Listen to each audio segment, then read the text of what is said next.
Agroband oferecimento. Vai de cartão BNB Agro, com a menor taxa. Banco do Nordeste, Governo Federal.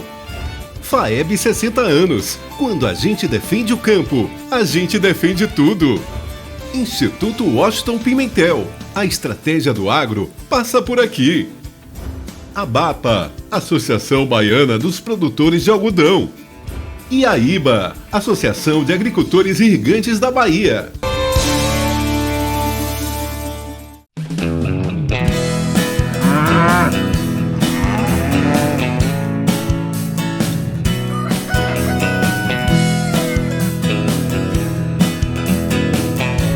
Olá, você que está com a gente aqui nessa manhã de domingo, tratando o agro como o agro merece. Seja muito bem-vindo e bem-vinda. Confira agora o que preparamos para você no programa de hoje.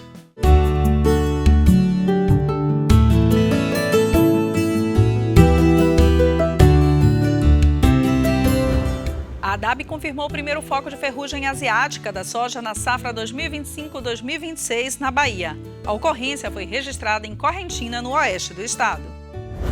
Do semiárido baiano para o mercado internacional. A carne de caju da agricultura familiar da Bahia em destaque na Go Food em Dubai. Problemas de logística portuária atrasam embarques em 2025 e o Secafé aponta gastos extras de 66,1 milhões para exportadores. No estúdio, o assunto é mercado e gestão rural. Custos de produção em alta, hora certa de vender e por que o seguro agrícola ainda é pouco usado na Bahia. Tudo isso e muito mais a partir de agora. O Agroband está começando.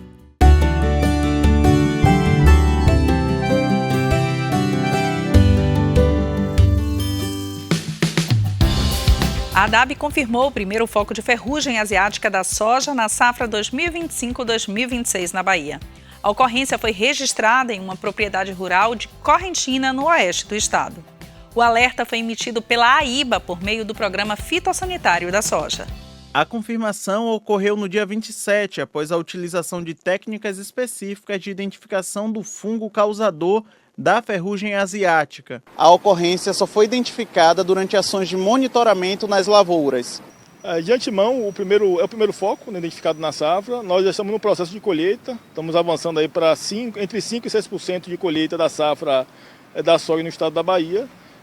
O risco eminente seria antes do enchimento das vargens, né, dos grãos, na vargem da soja. Então esse processo, esse período aí de enchimento nós já superamos, então o prejuízo é mínimo para os produtores, porque o foco foi identificado já posterior, né, ao enchimento das vargens e no processo já de colheita, né? Então foi o único foco identificado até o momento no município de Correntina. Mas o prejuízo para os produtores é um prejuízo considerado mínimo. Mesmo sem sintomas visíveis em campo, a confirmação da doença acendeu o alerta para o monitoramento fitossanitário no estado. A Agência de Defesa Agropecuária da Bahia emitiu um comunicado oficial orientando os produtores a manterem os tratamentos recomendados e a intensificarem a vigilância nas áreas de cultivo. É importante que os produtores mantenham as ações de monitoramento da praga, tá?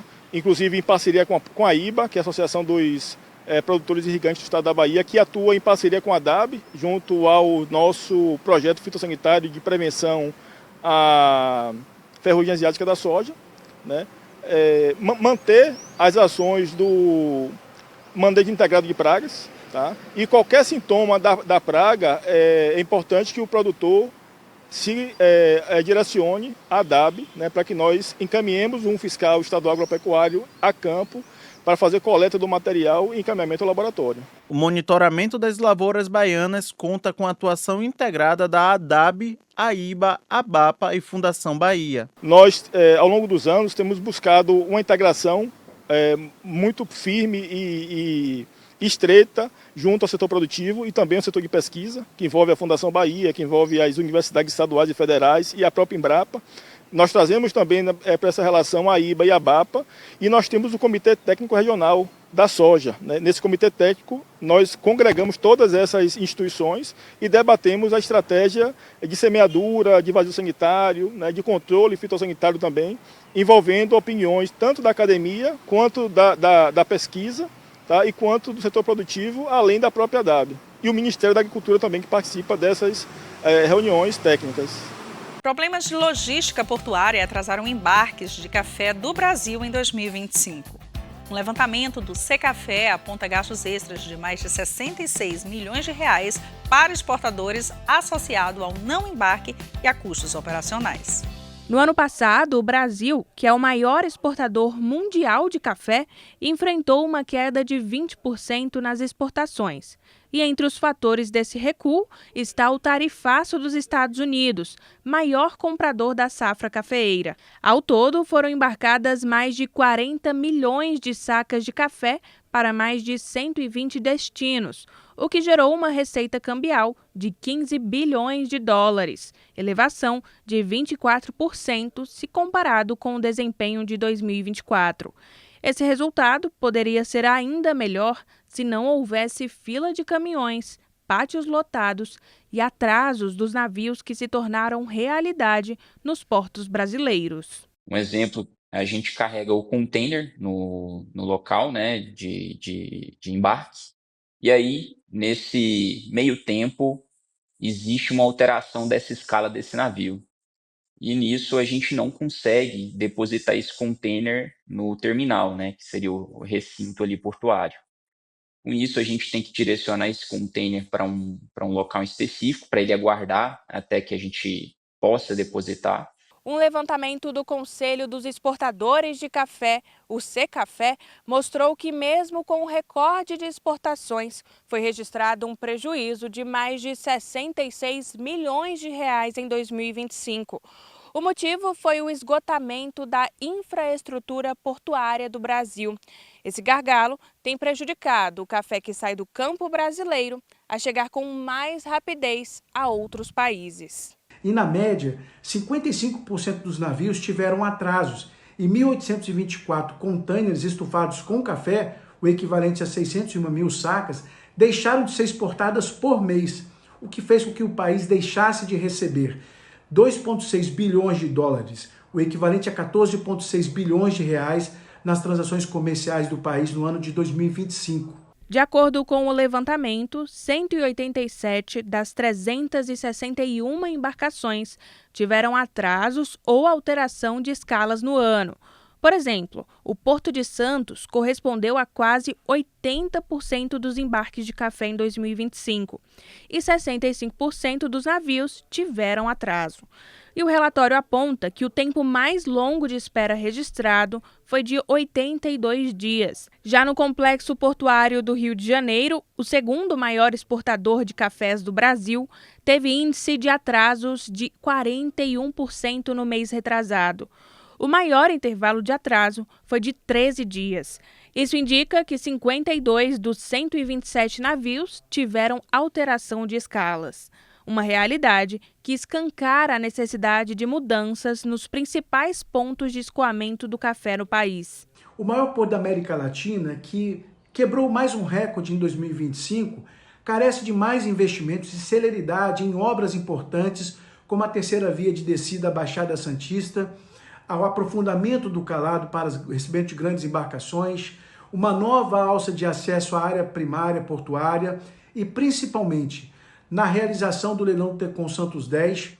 Em nota, o Ministério de Portos e Aeroportos informou que os problemas logísticos já foram identificados e que acelerou processos que estavam abandonados para dar celeridade na movimentação de cargas. Para este ano, estão previstos mais leilões para ampliar a capacidade logística do país. 18 terminais devem ser licitados, inclusive uma área no Porto de Santos. Algumas soluções no setor privado tentam aliviar este desafio logístico. Uma empresa localizada em Navegantes, em Santa Catarina, se tornou o primeiro terminal portuário privado de contêineres e deve ampliar o espaço para reduzir os gargalos e a dependência dos portos tradicionais. Estas obras hoje têm um investimento de 2 bilhões de reais, comportando obras e equipamentos. Esta demanda por navios maiores implica também em termos canal de acesso, nosso canal aquaviário, seja adequado para este porte de navios e nós temos também a grande demanda que são os acessos rodoviários. Iniciativas como essa são muito aguardadas pelas exportadoras. No próximo bloco, você vai ver custo de produção em alta e insumo pesando no bolso. E na hora de vender, a pergunta é uma só. Como se planejar para não ficar preso a preços baixos? É o que você vai saber no próximo bloco. Não saia daí. O Agroband volta em instantes.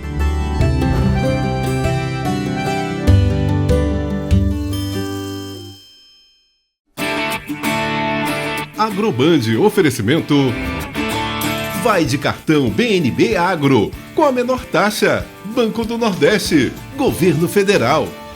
FAEB 60 anos. Quando a gente defende o campo, a gente defende tudo. Instituto Washington Pimentel. A estratégia do agro passa por aqui. ABAPA, Associação Baiana dos Produtores de Algodão. E a IBA, Associação de Agricultores Irrigantes da Bahia.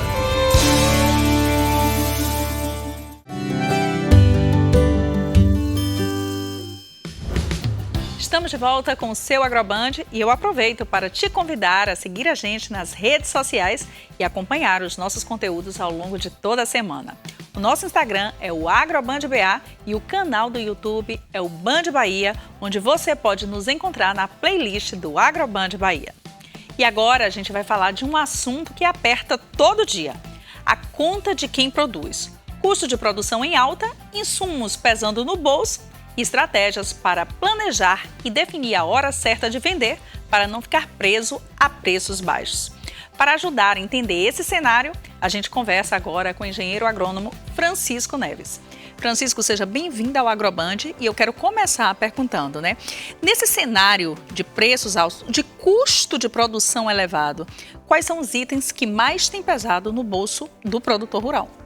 Um deles diz respeito aos fertilizantes.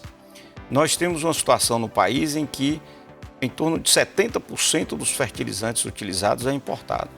Esses produtos importados, eles sofrem influência do câmbio, sofrem muita influência dos aspectos geopolíticos, hoje muito instáveis no mundo, e impactam nos preços finais do produto. Além dos fertilizantes, temos os defensivos agrícolas, os fungicidas, herbicidas e inseticidas, que parte significativa deles também são importados e padecem dos mesmos problemas relacionados à taxa de câmbio e às influências geopolíticas. E o terceiro grande grupo está associado àquele que diz respeito, sobretudo, à infraestrutura, o transporte, o combustível, que compõe toda uma logística que é absolutamente necessária ao desenvolvimento da produção agrícola no país, que também padece dessas influências. Nós somos um país que importamos aproximadamente 30% do óleo diesel, 70% é produzido aqui dentro do país, mas independente disso, há uma preocupação e uma política com esses produtos, de tal maneira em que eles mantenham um certo alinhamento, não um alinhamento automático e nem absoluto, mas um certo alinhamento que permita também o desenvolvimento das indústrias que produzem esses combustíveis. E a gente está falando desse custo elevado para o produtor, mas o consumidor também sente esse repasse, em seu bolso. Como é que fica lá na ponta? Pois é, o cenário ideal era um cenário, como diz os chineses, ganha-ganha, que todo mundo ganha. Que os produtores conseguissem produzir tendo uma margem de rendabilidade do seu negócio razoável e que os consumidores também tivessem condição, tivessem acesso aos alimentos a preços razoáveis. Então, esse cenário é um cenário perfeito e que nem sempre ocorre. Me parece que desse conjunto de políticas que existe, de financiamento, do crédito em si para a produção agrícola, o seguro em si, há outros que precisariam ser melhor trabalhados. Um deles está associado a uma política específica de preços, formação de estoque, que estabilizasse um pouco esses preços, nem deixasse cair muito para dar prejuízo aos consumidores, aos produtores, e nem deixasse subir demais para dar prejuízo, criar dificuldades no consumo. Então eu acho que a gente precisa sim evoluir bastante na política de crédito no Brasil, né, e que envolve os alimentos. Nós somos uma potência agrícola no país, não podemos abrir mão dessa característica conquistada pelo esforço de muitos, pela alta tecnologia desenvolvida pela Embrapa, pelo empenho dos empresários que trabalham no setor, dos produtores, mas é preciso, do ponto de vista da gestão das políticas setoriais, ter uma atenção melhor no desenvolvimento dessas políticas, de tal maneira que a gente tenha um equilíbrio melhor. E para quem está começando a atividade agora, qual seria a sua recomendação mesmo, né? A sua orientação em relação ao momento certo da venda, da produção, para não ficar muito refém dessa questão dos preços baixos? Existe esse cronograma? Olha, a primeira coisa, nós temos uma agricultura complexa, né? Ela não tem o mesmo perfil. Então nós temos uma parcela importante da agricultura brasileira, que é da chamada agricultura familiar, da pequena agricultura. A agricultura familiar, ela ocupa mais ou menos 25% da área agricultável do país. Mas, por outro lado, eles empregam 70% da mão de obra. E esse produto, ele é quase, vindo desse setor, ele é quase sempre destinado ao mercado interno. E você tem, por outro lado, o agronegócio, a agricultura de grande escala, né, desenvolvida por grupos econômicos grandes e que tem quase sempre a destinação do mercado externo, né, e nessa atividade há uso muito intenso de tecnologia. Então esse novo entrante tem que ver onde é que ele vai entrar. De qualquer maneira, tanto na pequena agricultura como na grande agricultura, é absolutamente necessário que ele entre calçado por um planejamento, por um estudo, né, que analise o tipo de produto que ele vai desenvolver, a adequação desse produto à terra dele, que ele organize de maneira adequada os seus investimentos. E para fazer isso é necessário que ele tenha também o apoio de um profissional. E aqui eu vou fazer uma referência, nós temos aqui na Bahia mais de 2.000 engenheiros agrônomos que trabalham no estado, então tem uma oferta bastante significativa de mão de obra. E a primeira recomendação é isso: procura um profissional da área, procura um engenheiro agrônomo que possa contribuir com isso, tem o CREA que acompanha e fiscaliza esse exercício das atividades, os engenheiros que atuarem na elaboração dos custeios agrícolas, orientando o planejamento dessas atividades, eles são obrigados a assinar um termo de responsabilidade técnica e vão estudar o tipo de produto que ele vai fazer, né, a expectativa de produção que ele tem, relacionar isso com o crédito que ele vai tomar do banco e planejar então a sua comercialização depois. Você não acha um contrassenso, né, as notícias de que recordes de produção como o Brasil tem batido ano após ano e ao mesmo tempo em que se produz muito, os produtores rurais estão altamente endividados, claro, puxados pelo custo elevado da produção. O que você diria sobre essa questão do endividamento do produtor rural? Pois é, primeiro é importante registrar um aspecto positivo da atividade agrícola no Brasil, que é a sua resiliência. Apesar de todo esse contexto complexo e difícil que você relata de endividamento, ela cresceu aí quase 2% quando comparado com o ano passado. Agora, isso está muito associado também à política de juros do país. Nós temos as maiores taxas de juros do mundo. É um negócio assim incompreensível. Como se manter uma taxa de juros, a taxa Selic de 15%. Então era preciso ter toda a argumentação que isso está associado à inflação, a equilíbrio fiscal, etc. Você não consegue perceber relação disso com a vida real. O crédito subsidiado, por exemplo, ele não resolve? Não, em parte ele já é subsidiado, né? Dependendo da linha de crédito, etc. Mas há o crédito sim subsidiado e precisa de alguma maneira ter algum subsídio, porque a agricultura não é uma atividade Mas esse crédito, ele chega na ponta porque ele é anunciado com um volume expressivo, mas ao mesmo tempo o produtor rural reclama de não conseguir acesso a esse crédito. Não é aí um paradoxo? Tem sim um paradoxo nisso, e o paradoxo está associado, na minha opinião, ao fato de que esse crédito ele é gerenciado sobre uma lógica de viabilidade econômica, de mercado, dos bancos, que acaba impondo muitas restrições. Então, recentemente, agora no final do ano passado, foi aprovada a medida provisória, né, determinando, disponibilizando 12 bilhões de reais para tratar das renegociações do banco. Aí você vai fazer a renegociação no banco. Quando chega lá é um problema, você deve vamos dizer, 100 mil reais, o banco quer que você paga 80 para renegociar 20. Você não tem nem os 20 para pagar os 20 e renegociar 80. Então, a gente, há depois, muitas vezes, a renegociação com taxas elevadas cria uma dificuldade. Então, às vezes, precisa ter uma espécie de um rebate mesmo, por vezes, legislações específicas impõem isso ao governo. Que, inclusive, tem tirado muita gente da atividade. Exatamente. Né? Então, o endividamento ele está associado à política de crédito, ao juros geral muito elevado, está associado aos riscos da atividade, riscos de produção. Muitas vezes você estima uma produção e ela não ocorre porque as condições climáticas assim não permitem. Mas, além disso, também tem os riscos do preço do produto, que depende de todos esses conflitos geopolíticos. E o preço do produto não é só do produto final, mas também dos insumos, né, que são utilizados na lavoura. Então, a atividade agrícola ela corre esses dois grandes riscos e nenhuma outra atividade corre esses dois grandes riscos, que é o risco da produção e o risco do preço do mercado. É preciso, portanto, ter uma política de cuidado, uma política assim, de proteção, uma política de subsídio e, vezes por vezes, tem sim, na minha opinião pessoal, a necessidade de fazer análise e fazer rebate, descontos dos juros anteriores, de tal maneira que permita a sobrevivência da atividade. Porque o pano de fundo em questão é a sobrevivência, é a continuidade e, além da continuidade, a expansão da atividade.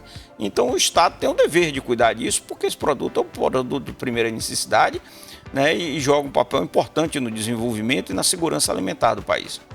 Perfeito. Então, só pegando o gancho de tudo que a gente falou aqui, a solução passa por planejamento, gestão do negócio, mas também políticas de incentivos à atividade. Sim, e tecnologias também que compõem esse rol aí do planejamento. O campo que já é altamente tecnificado. Exatamente, e tem, né, necessidade de expandir isso para diversos outros setores, né, de menor porte, que não tem tido ainda a oportunidade de usar avanços tecnológicos relevantes. Mas eu acho que é preciso, sim, uma atenção dos gestores públicos para esse setor. Neves, muito obrigada pela sua presença aqui no Agroband. Seja novamente bem-vindo e volte sempre que puder. Obrigado a vocês. E você não saia daí, porque no próximo bloco, do semiárido baiano para o mercado internacional. A carne de caju da agricultura familiar da Bahia em destaque na Gulf Food em Dubai.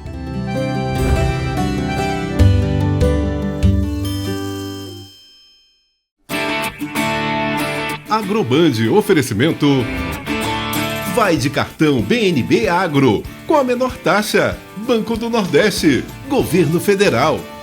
FAEB 60 anos. Quando a gente defende o campo, a gente defende tudo. Instituto Washington Pimentel. A estratégia do agro passa por aqui. ABAPA, Associação Baiana dos Produtores de Algodão. Sombreiro Seguradora, protege o futuro de quem produz. E a IBA, Associação de Agricultores Irrigantes da Bahia.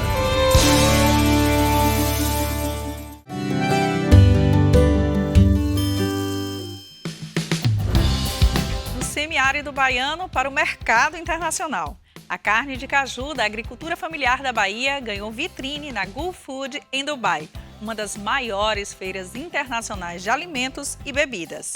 E a carne de caju chega como um alimento alinhado às novas tendências de consumo. Confira. Na Bahia, o caju é mais do que fruto de safra. É cultura de quintal, é renda no semiárido, é sabor que vira produto. E é justamente da polpa, aquela parte macia do caju, que surge uma das apostas mais curiosas dessa cadeia produtiva, a carne de caju. A nossa equipe do Agroband Bahia conversou com o Ícaro René. Ele é diretor-presidente da Coopera Caju e da Unicafes. Ele falou da experiência da cooperativa na Gulf Food em Dubai. Para nós, o cooperativismo baiano, estar aqui presente é uma oportunidade gigantesca. Nós vamos ter como colocar os nossos produtos para comercialização, mas também demonstrar para o mundo que a agricultura familiar da Bahia ela é capaz, ela é grandiosa e tem uma grande variedade de produtos. E que nossos produtos são capazes de atingir todos os mercados. E com isso, nós vamos dar cada vez mais vida digna para os nossos agricultores e recursos, dinheiro no bolso do agricultor que está no campo. Então, essa vinda aqui demonstra essa capacidade, bem como os resultados que nós estamos levando da participação nessa feira, os resultados de uma comercialização justa, de uma comercialização em quantidade e de uma comercialização que vai gerar renda para os nossos agricultores familiares que estão aí no interior da Bahia. Nem todo o país tem o hábito de consumir a polpa do caju. Em muitos lugares, o interesse fica mais na castanha.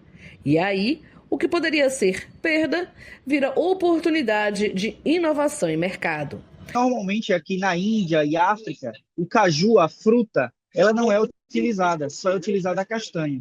Como nós estamos aqui apresentando um produto inovador, que é o Caju Burger, bem como a nossa fibra da carne de caju, a fibra carne de caju, que estamos apresentando aqui, para eles é uma grande novidade. E eles estão tendo a curiosidade de perguntar e indagar sobre o produto e tendo agora, querendo colocar o produto aqui no mercado. Então, para a Coopera Caju, além do ganho na comercialização, nós estamos podendo demonstrar o nosso produto e fazer com que o público dê os parecer sobre esse produto. E para nós, está sendo muito benéfico em saber que o produto que a cooperativa fez está sendo aceito por todo o público, sem nenhuma restrição por todo o público que conheceu. Mesmo não sendo muito conhecida nesses países, a carne de caju é um produto bem aceito e competitivo. O que torna a carne de caju um produto competitivo e um produto aceito pelo mercado, principalmente porque ele é um produto de origem vegetal, onde ele não tem a adição de nenhum conservante, nada químico, e é um produto que ele tem a versatilidade de uso. Aqui, por eles utilizarem muitos pratos salgados, à base com arroz e muito trigo, e a carne de caju ela entra ali um substituto para a proteína animal que eles utilizam aqui, onde muitas das vezes um grande público daqui da região é vegetariano ou vegano. Está crescendo muito aqui na Arábia esse público. Então, a nossa carne de caju, ela entra como esse ingrediente especial para fazer pratos cada vez melhores para o público consumidor.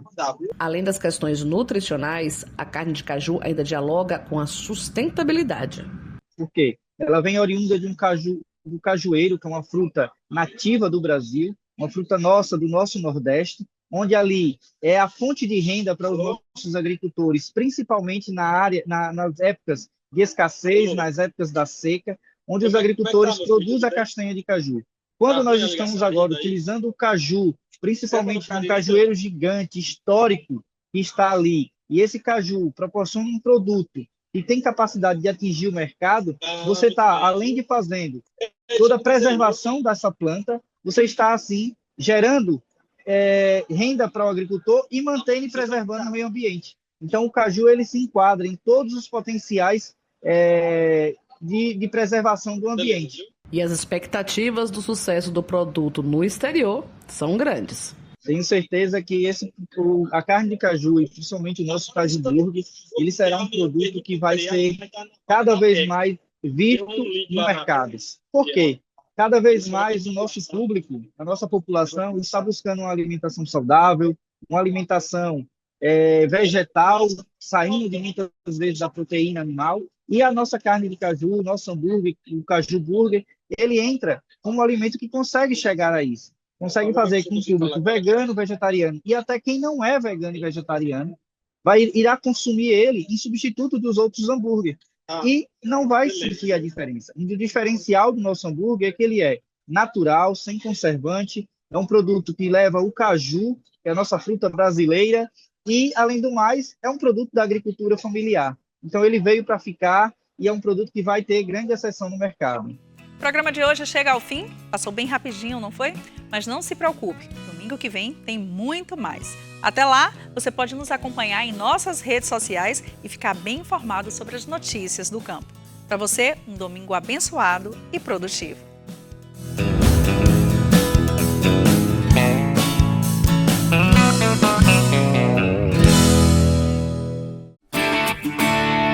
Agroband, oferecimento... Vai de cartão BNB Agro, com a menor taxa. Banco do Nordeste, Governo Federal. FAEB 60 anos. Quando a gente defende o campo, a gente defende tudo. Instituto Washington Pimentel. A estratégia do agro passa por aqui. ABAPA. Associação Baiana dos Produtores de Algodão. E a IBA, Associação de Agricultores Irrigantes da Bahia.